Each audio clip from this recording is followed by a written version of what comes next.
Bismillahirrahmanirrahim. Assalamu alaikum. I am Nimra Zafar. This video is made by Legal Concepts, CSS, PMS and Law. Before proceeding towards our today's lecture, please subscribe the channel and press the bell icon so that you may get notification of the new videos timely. So let's move towards our today's topic. Today we will discuss about legal capacity under Islamic jurisprudence. Meaning of legal capacity. Legal capacity किसे कहते हैं? Legal capacity जो है वो एक quality होती है हर person में, ऐसी क्वालिटीज़ जो क्वालिटीज़ उस पर्सन को एलिजिबल बनाती हैं किस लिए? किसी भी कॉन्ट्रैक्ट में एंटर होने के लिए या कोई भी फाइनेंशियल या कोई भी लीगल ट्रांजैक्शन करने के लिए।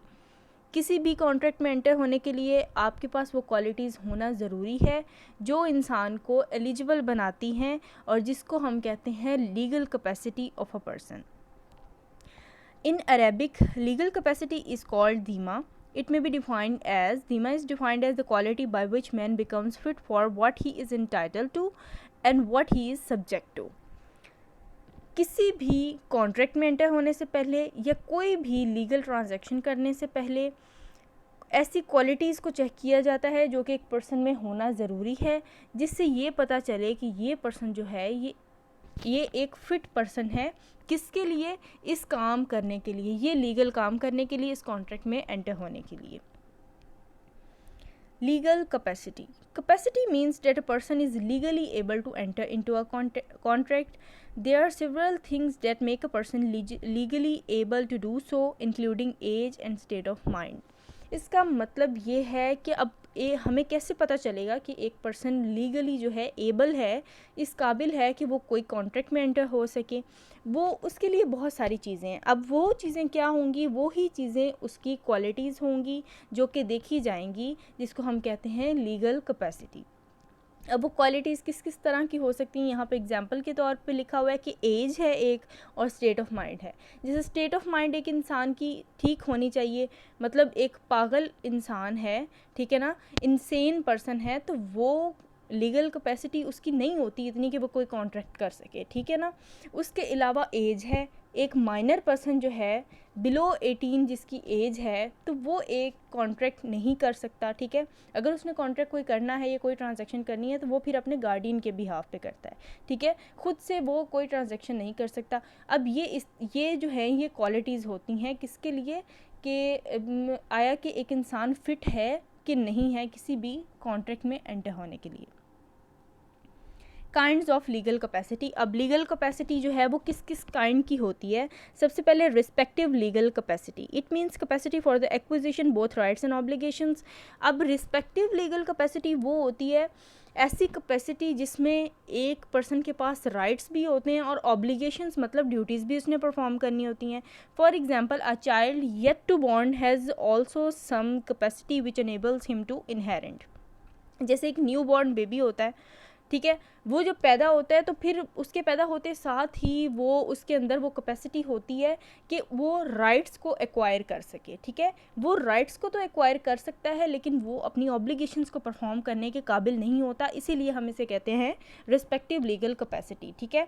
उसके राइट्स एंड ऑब्लिगेशंस होते ज़रूर हैं लेकिन वो उसे अभी इस काबिल नहीं होता कि वो अपनी ऑब्लिगेशंस को परफॉर्म कर सके, ठीक है। सेकेंड वन है active legal capacity. It means capacity for the exercise of the rights and the discharge of obligations. इस एक्टिव लीगल कैपेसिटी का मतलब है कि जब ऐसी कैपेसिटी जिसमें राइट्स एक्वायर करने की कैपेसिटी भी हो और अपनी ड्यूटीज़ को डिस्चार्ज करने की भी, मतलब ऑब्लिगेशंस को परफॉर्म करने की भी कैपेसिटी हो। Muslim jurists divide legal capacity into 3 types.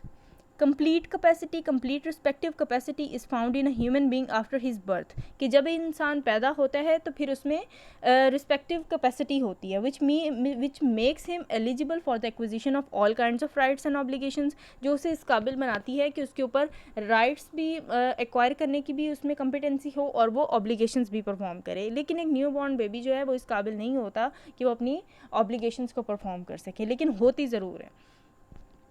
Complete active capacity is established in the human being when he और she attains full mental development. अब कंप्लीट एक्टिव कैपेसिटी किसको कहते हैं? कंप्लीट का मतलब ही उसके वर्ड से पता चल रहा है कि जब एक इंसान, जब कोई पर्सन अटेन करता है अपनी फुल मेंटल डेवलप, मतलब जब उसका ब्रेन जो है वो फुली डेवलप हो चुका होता है, वो सही और गलत में फ़र्क करने के काबिल हो जाता है, ठीक है, तो तब जो है वो उसे हम कहते हैं complete active capacity. And acquires the ability to discriminate. Discriminate मतलब सही और गलत में फ़र्क। डिस्क्रिमिनेशन का मतलब होता है कि डिफ्रेंशिएट करना, ठीक है। तो जब उसका जो ब्रेन है वो फुली डेवलप हो चुका तो इसको हम कहते हैं complete active capacity. Second one is deficient capacity. Deficient का वर्ड जो है वो डेफिशिएंसी से हमें पता चल रहा है कि इसमें कोई कमी होती है कैपेसिटी में। It is that where the basis of the legal capacity is not fully developed, कि इसमें जो लीगल कैपेसिटी होती है वो अभी फुली डेवलप ही नहीं हो रही होती। मतलब इसमें एग्जांपल हम लेते हैं अनबॉर्न चाइल्ड की या माइनर की। माइनर होता है जो बिलो 18 ईयर्स ओल्ड होता है, और अनबॉर्न बेबी जो है मतलब अभी उसकी इतनी कैपेसिटी नहीं है कि वो फुली डेवलपमेंट उसकी माइंड की नहीं हुई, ठीक है, मतलब वो डिस्क्रिमिनेट नहीं कर सकता सही और गलत में, ठीक है। इसे कहते हैं डेफिशिएंट कैपेसिटी। मतलब अभी उसमें इतनी कैपेसिटी नहीं है कि वो किसी भी कॉन्ट्रैक्ट में एंटर हो सके या कोई भी ऐसी फाइनेंशियल ट्रांजैक्शन कर सके या कोई भी इस तरह का लीगल काम कर सके। Third one is imperfect capacity. Imperfect का मतलब जो परफेक्ट नहीं होती, जिसमें कोई डिफेक्ट होता है, ठीक है ना। It is that where the basis of the legal capacity is present such as being a human and discretion but some external attributes does not permit the recognition of the legal validity of certain acts. अब ये बात हमें ये बता रही है कि एक पर्सन में लीगल कैपेसिटी होती ज़रूर है, ठीक है, उसकी मेंटल डेवलपमेंट भी पूरी हो चुकी होती है, वो माइनर भी नहीं होता, ठीक है, लेकिन उसके बावजूद कुछ ऐसे एक्सटर्नल एट्रीब्यूट्स होते हैं, कुछ ऐसी वजूहात होती हैं जिससे उनकी जो कैपेसिटी है वो इम्परफेक्ट हो जाती है। अब वो वजूहात कौन कौन सी हैं? जैसे कि एविडेंस ऑफ वुमेन के हदूद केसेस में हमने पढ़ा था कि एविडेंस ऑफ वुमेन जो है वो वैलिड नहीं होती, एक्सेप्टेबल नहीं होती, तो ये इम्परफेक्ट कैपेसिटी है। मतलब एक गवाही देने के लिए, एक एविडेंस देने के लिए हदूद केसेस में तो ये इतनी औरत की इतनी कैपेसिटी नहीं होती, इम्परफेक्ट कैपेसिटी होती है कि वो एविडेंस दे सके। Causes of defective legal capacity. अब एक डिफेक्टिव लीगल कैपेसिटी है जिसमें कोई डिफेक्ट है, लीगल कैपेसिटी ठीक तरह से पूरी नहीं है, उसके कॉजेज़ कौन कौन से हैं? टाइप्स ऑफ कॉजेज़ है, the jurist divides the causes of the defective capacity और that affects legal capacity into two kinds. एक होती है नेचुरल कॉजेज़ होते हैं, दूसरे होते हैं एक्वायर्ड कॉजेज़। नेचुरल कॉजेज़ जो है एक डिफेक्टिव लीगल कैपेसिटी के वो कॉजेज़ होते हैं जो कुदरती तौर पर कॉजेज़ होते हैं, ठीक है ना, जिसमें ह्यूमन इंटरवेंशन नहीं होती, इंसान का कोई अमल दखल नहीं होता, इंसान का उसके ऊपर कोई कंट्रोल नहीं होता। Second one is acquired capacity. तो मतलब एक्वायर्ड कॉज का ये मतलब है कि जो इंसान खुद से एक्वायर करता है, ठीक है, उसकी अपनी मर्ज़ी शामिल होती है। ऐसे कॉजेज़ जो हैं, अब ये दो टाइप्स हैं, नेचुरल एंड एक्वायर्ड। इसको हम स्टडी करते हैं वन बाय वन कि नेचुरल कॉजेज़ में कौन से कॉजेज़ आ जाते हैं और एक्वायर्ड कॉजेज़ में कौन से कॉजेज़ आते हैं। First one is natural causes. Natural causes that affects legal capacity. They are the causes that are beyond the control of man. मतलब जिसमें इंसान का कोई कंट्रोल नहीं है उन मामलात में, वो मामलात होते हैं नेचुरल होते हैं, ठीक है। तो ये नेचुरल कॉजेज़ कुछ ऐसे हैं जैसे कि माइनॉरिटी वही जो बिलो 18 ईयर्स ओल्ड होते हैं, वो माइनर होते हैं, वो किसी भी कॉन्ट्रैक्ट में एंटर होने के लिए एलिजिबल नहीं होते, ठीक है। इट इज़ द स्टेट और condition of a human being after the birth and before puberty. Puberty कहते हैं बालिग होने को। इंसान का जब जन्म होता है उससे उसके अरसे तक लेके प्यूबर्टी के अरसे तक मतलब जब तक वो बालिग नहीं होता, इसके दरमियान वाला जो जितना भी पोर्शन होता है उसको हम कहते हैं माइनॉरिटी। मतलब एक इंसान जब बालिग होगा तो ही वो माइनॉरिटी से मेजॉरिटी में जाएगा, मतलब तब वो मेजर हो जाएगा, तब वो माइनर नहीं रहता। अब एक माइनर पर्सन है तो उसकी जो लीगल कैपेसिटी है वो डिफेक्टिव है, और ये एक नेचुरल कॉज है।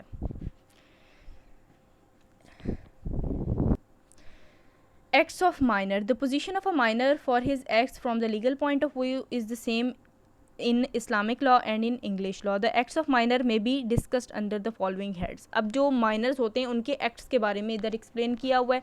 First one is financial transactions के क्या माइनर जो होते हैं बिलो 18 ईयर्स ओल्ड जो होते हैं वो कोई किसी किस्म के कोई फाइनेंशियल ट्रांजेक्शन कर सकते हैं या नहीं कर सकते, मतलब फाइनेंशियल मामला जितने भी होते हैं.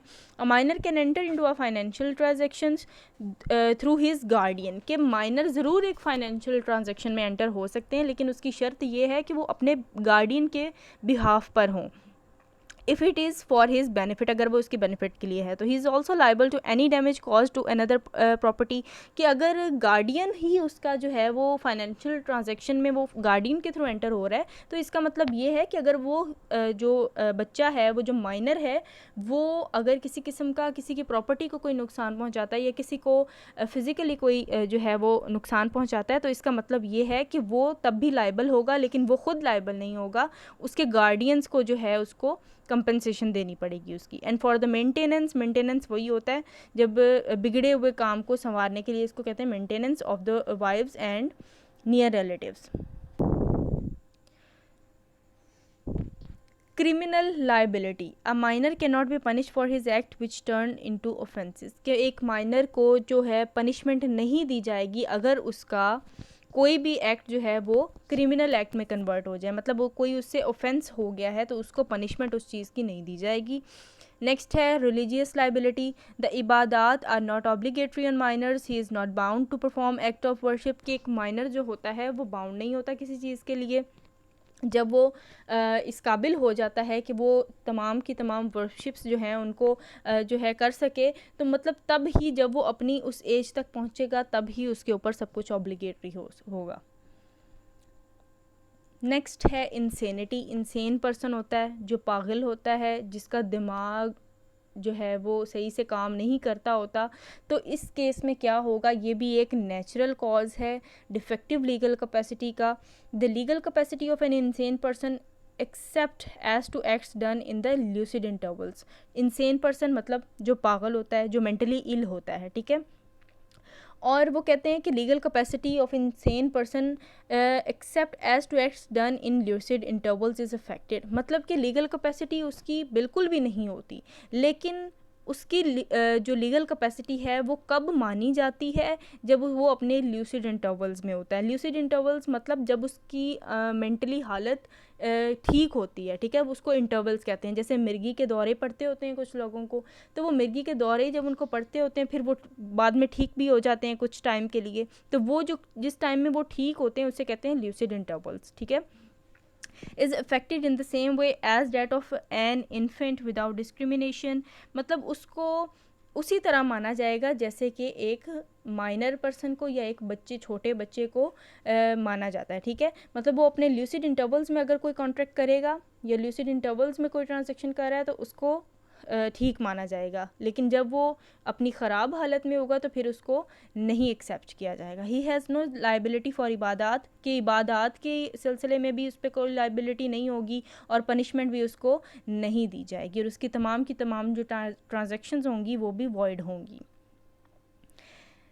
नेक्स्ट है इडियोसी. इडियोसी का वर्ड जो है वो इडियट से निकला है. An idiot is a person who is confused in his speech and speak sometimes like a sensible man and sometimes like a lunatic. lunatic वही जो mentally ill होते हैं उनको हम lunatic कहते हैं. idiot person वही होता है जो confused होता है कि उसने क्या बोलना है, ठीक है. कभी कभी वो बहुत समझदारों वाली बातें करता है और कभी कभी वो ऐसी बातें करता है जिससे ये लगता है कि वो mentally ill है. he can be permitted by his guardian to undertake some transactions. तो ऐसे person को क्या होगा, वो उसके guardian की परमिशन से, वो जब उसे परमिशन देंगे तो ही वो किसी ट्रांजेक्शन में एंटर हो सकता है. नेक्स्ट है स्लीप, कि जब इंसान सो रहा होता है, जब इंसान नींद में होता है तो उससे अगर कोई क्राइम कमिट हो जाता है या गलती से कोई ऐसा काम हो जाता है तो उसके लिए उसको लाइबल नहीं करार दिया जाएगा. Since man has no control over sleep, कि इस चीज़ पर इंसान का कोई कंट्रोल नहीं है, ये एक नेचुरल कॉज है डिफेक्टिव लीगल कैपेसिटी का. And can not use his senses during the state of sleep, कि स्लीप जब इंसान नींद में होता है तो फिर वो अपने सेंसेस में नहीं होता, he is out of senses. Therefore he would not be legally liable, तो इसलिए वो लीगली लाइबल नहीं होगा किसी चीज़ के लिए. For example if a man falls on a child in the sleep and kill him, कि अगर नींद में चलते हुए एक इंसान किसी बच्चे पर गिर जाता है और उसको मार देता है, ठीक है, तो उस पर कोई लाइबिलिटी नहीं होगी, इस आदमी को कोई पनिशमेंट नहीं दी जाएगी, क्योंकि ये एक नेचुरल कॉज है डिफेक्टिव लीगल कैपेसिटी का, ये नेचुरल है, इसमें इंसान का कोई कंट्रोल नहीं होता। नेक्स्ट है फॉरगेटफुलनेस, कि भूल जाने का, किसी की मेमोरी इतनी जो है वो स्ट्रॉन्ग नहीं होती, कुछ लोग भूल जाते होते हैं। This is the state of lack of memory which is brought about by nature, कि ये नेचुरली होती है, किसी की मेमोरी जो है वो इतनी स्ट्रॉन्ग नहीं होती। And it is not attributable to man's act.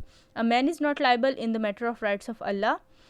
Example eating during fast, यहाँ पर उन्होंने एक फॉरगेटफुलनेस की एक एग्जाम्पल दी है कि जैसे इंसान जब रोज़ा रखता है तो वो अगर गलती से भूलकर कुछ खा लेता है तो उसके लिए वो लाइबल नहीं होगा, और ये राइट्स ऑफ अल्लाह में आता है कि इंसान रोज़ा रखता है ना, तो ये राइट्स ऑफ अल्लाह हैं, रोज़ा, नमाज, हज, ये अल्लाह ताला के हकूक़ हैं, ठीक है। तो इसमें इन कामों में इंसान जो है वो लाइबल नहीं होगा, क्योंकि ये वो जानबूझकर नहीं करता, वो भूल जाता है, but he is certainly liable in the matters of rights of man. लेकिन अक्सर औकात क्या होता है कि जो मैटर्स ऐसे होते हैं जिनमें इंडिविजुअल्स के राइट्स की बात की जाती है, जैसे कि राइट्स ऑफ मैन, एक दूसरे के बंदों के एक दूसरे के हकूक़ की बात की जाती है, तो उसमें कभी कभी उसको लाइबल करार दिया जा सकता है। जैसे कि if he causes injury to another person, अगर एक पर्सन जो है वो किसी और को इंजर कर देता है तो डेफिनेटली उसने जानबूझकर किया है, वो ये नहीं कह सकता कि मैं भूल गया था, ये मुझसे गलती से हो गया। By violating a private right, मतलब किसी और प्राइवेट पर्सन के राइट्स को वायलेट कर रहा है वो, his legal capacity will be considered to be intact. तो उस केस में क्या होगा, उस केस में वो लाइबल होगा, उसे पनिशमेंट दी जाएगी। डेथ इलनेस, डेथ इलनेस क्या होती है, जब इंसान डेथ बेड पर होता है, मतलब वो बीमार होता है और इस बात का उसे अंदाज़ा होता है कि मेरी मौत हो सकती है, तो इस कंडीशन में क्या करना चाहिए कि जब एक पर्सन जो है वो सिक होता है तो उसको इस कंडीशन में कोई भी ऐसा कॉन्ट्रैक्ट नहीं करना चाहिए जो कि मना किया गया हो, ठीक है। जैसे लास्ट 2 लाइन्स में लिखा हुआ है, a person suffering from death illness is prohibited from entering into transaction that are excess of 1/3 of his wealth. जैसे कि एक इंसान को पता है कि उसने नहीं रहना, ठीक है, वो वसीयत करना चाहता है, तो इस बात से मना किया गया है कि अपनी दौलत में से, अपनी वेल्थ में से या अपनी जायदाद में से 1/3 जो है उसके बारे में आप कोई ना कोई फ़ैसला कर सकते हैं। 1/3 वेल्थ के अलावा आपको मना किया गया है कि कोई ट्रांजैक्शन इससे ज़्यादा की ना करें। नेक्स्ट हम कॉजेज़ पढ़ेंगे एक्वायर्ड कॉजेज़। एक्वायर्ड कॉजेज़ वो होते हैं जो इंसान खुद एक्वायर करता है, ठीक है ना। ऐसे कॉजेज़ खुद से जो एक्वायर करता है जिसकी वजह से उसकी जो लीगल कैपेसिटी है वो जो डिफेक्टिव हो जाती है, ठीक है। इनमें इंटॉक्सिकेशन मतलब नशावर चीज़ों का इस्तेमाल करना, जेस्ट का मतलब होता है मजाक, कोर्शन एंड ड्यूरेस का मतलब होता है ज़बरदस्ती करना, इग्नोरेंस ऑफ लॉ का मतलब है आप लॉ को इग्नोर कर रहे हो, इंसॉल्वेंसी का मतलब है दिवालिया, बैंकरप्टी जिसको हम कहते हैं, दिवालिया निकल जाना, ठीक है। इसको 1 बाय 1 स्टडी करते हैं। इंटॉक्सिकेशन, इंटॉक्सिकेशन ज़ाहिरी सी बात है कि नशावर चीज़ों का इस्तेमाल करना, शराब पीना या इस तरह की कोई भी चीज़ इस्तेमाल करना जिससे इंसान अपने सेंसेस में नहीं रहता, ठीक है। तो उसका जो माइंड है, उसका जो ब्रेन है वो सही तरीके से प्रॉपर फंक्शनिंग नहीं करता, तो इसको हम कहते हैं इंटॉक्सिकेशन, ठीक है।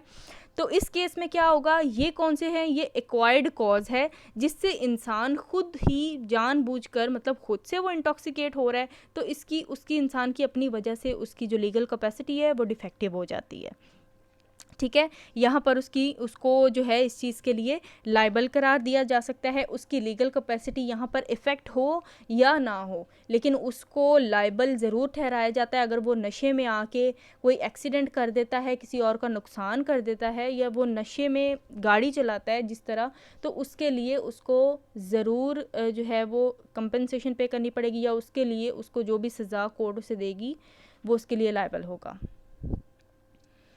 नेक्स्ट है जेस्ट। जेस्ट कहते हैं मजाक को, when a person uses the word without intending to convey their primary and secondary meanings, he is said to speak in jest. कि जब इंसान मजाक करता है, जब उसे पता नहीं होता कि वो क्या बोल रहा है, ठीक है, तो इससे जो है लीगल कैपेसिटी पे कोई इफेक्ट नहीं होता।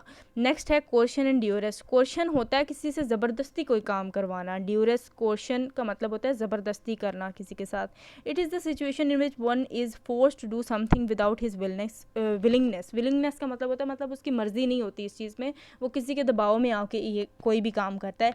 अब कोर्शन और ड्यूरेस जो हैं वो दो तरह के होते हैं। सबसे पहले है constraining. It consist of the threat to destroy a man's life और लिम। कंस्ट्रेनिंग का मतलब ये, कंस्ट्रेनिंग कोर्शन का मतलब होता है जिसमें इंसान को डराया जाता है कि उसका कोई जिस्म का अज़ा जो है वो उसको डिस्ट्रॉय कर दिया जाएगा या उसे ज़ाया कर दिया जाएगा, ये इंसान की ज़िंदगी पर कि हम तुम्हें मार देंगे, या इस तरह की कोई अल्फाज बोले जाते हैं, इस तरीके से उसे डराया जाता है। दूसरी टाइप है नॉन कंस्ट्रेनिंग की। नॉन कंस्ट्रेनिंग में होता है कि उसको इम्प्रिजनमेंट होती है, मतलब इम्प्रिजन किया जाता है, उसको कैद किया जाता है, या इसको मतलब इंसान को मारा जाता है, लेकिन जो है इसमें कोई ज़िंदगी का कोई ख़तरा ना हो, ठीक है। इसको कहते हैं नॉन कंस्ट्रेनिंग। अब इस मामले में क्या है, नॉन कंस्ट्रेनिंग के मामले में ये कहा गया है कि इंसान को इस मामले में लॉ को तोड़ना नहीं चाहिए, ठीक है। इसमें उसे लॉज का ख्याल रखना चाहिए। ये नहीं है कि उस पर कोई थोड़ा सा दबाव डाल रहा है तो वो डर के फ़ौरन से इग्नोर कर दे लॉ को, ठीक है।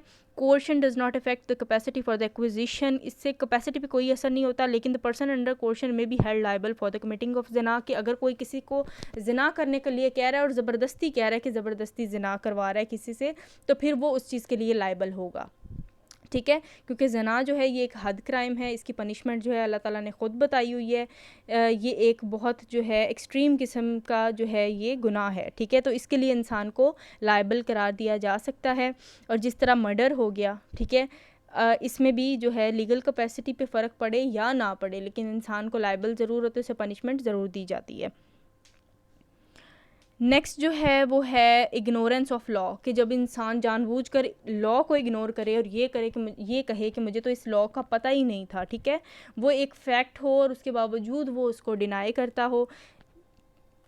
Generally ignorance of law is not held to be excuse. कि ये इग्नोरेंस ऑफ लॉ जो होता है ये कोई एक्सक्यूज़ नहीं होता कि मुझे तो इस लॉ के बारे में पता ही नहीं था। For it is the duty of every Muslim to make himself acquainted with it. इसका मतलब ये है कि ये हर मुसलमान की ड्यूटी होती है कि उसको पता होना चाहिए कि क्या बात सही है और क्या चीज़ गलत है, ठीक है। नेक्स्ट है इंसॉल्वेंसी। इंसॉल्वेंसी कहते हैं बैंकरप्टी को, जब किसी का दिवालिया निकल जाता है और वो पर्सन इस काबिल नहीं होता कि वो अपने डेप्ट को क्लियर कर सके, ठीक है। तो इस केस में जो है उसकी लाइबिलिटीज़ और उसके जो डेप्ट्स हैं उसको उनको कम किया जा सकता है। लेकिन इस केस में क्या होता है, जब तक वो अपनी असल पोजीशन में नहीं आता, ठीक पोजीशन में नहीं आता, तब तक कोर्ट की नज़र में जो है उस इंसान की लीगल कैपेसिटी जो है वो डिफेक्टिव है, ठीक है। वो डिफेक्टिव क्यों है? क्योंकि जो इंसान डेप्थ अपने कर्ज़े ही क्लियर करने के काबिल नहीं है, तो वो किसी भी लीगल ट्रांजैक्शन में कैसे आ सकता है, वो कोई भी कॉन्ट्रैक्ट कैसे कर सकता है, ठीक है। तो इसीलिए उसकी जो लीगल कैपेसिटी है वो कानून की नज़र में डिफेक्टिव हो जाती है।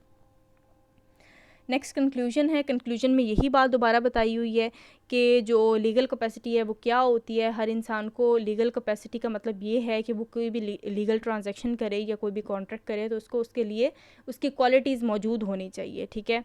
और इसके अलावा हम लोगों ने जो इसमें सर्कमस्टांसेस पढ़े हैं कुछ ऐसे हैं जिसकी वजह से लीगल कैपेसिटी जो है वो इंसान की डिफेक्टिव हो जाती है। कौन कौन सी वो ऐसी जो है वो कॉजेज़ हैं, नेचुरल कॉजेज़ कौन कौन से हैं, एक्वायर्ड कॉजेज़ कौन कौन से हैं, और इनमें कौन कौन से कॉजेज़ ऐसे हैं जिससे जो है उनकी लीगल कैपेसिटी जो वो है डिफेक्टिव हो जाती है।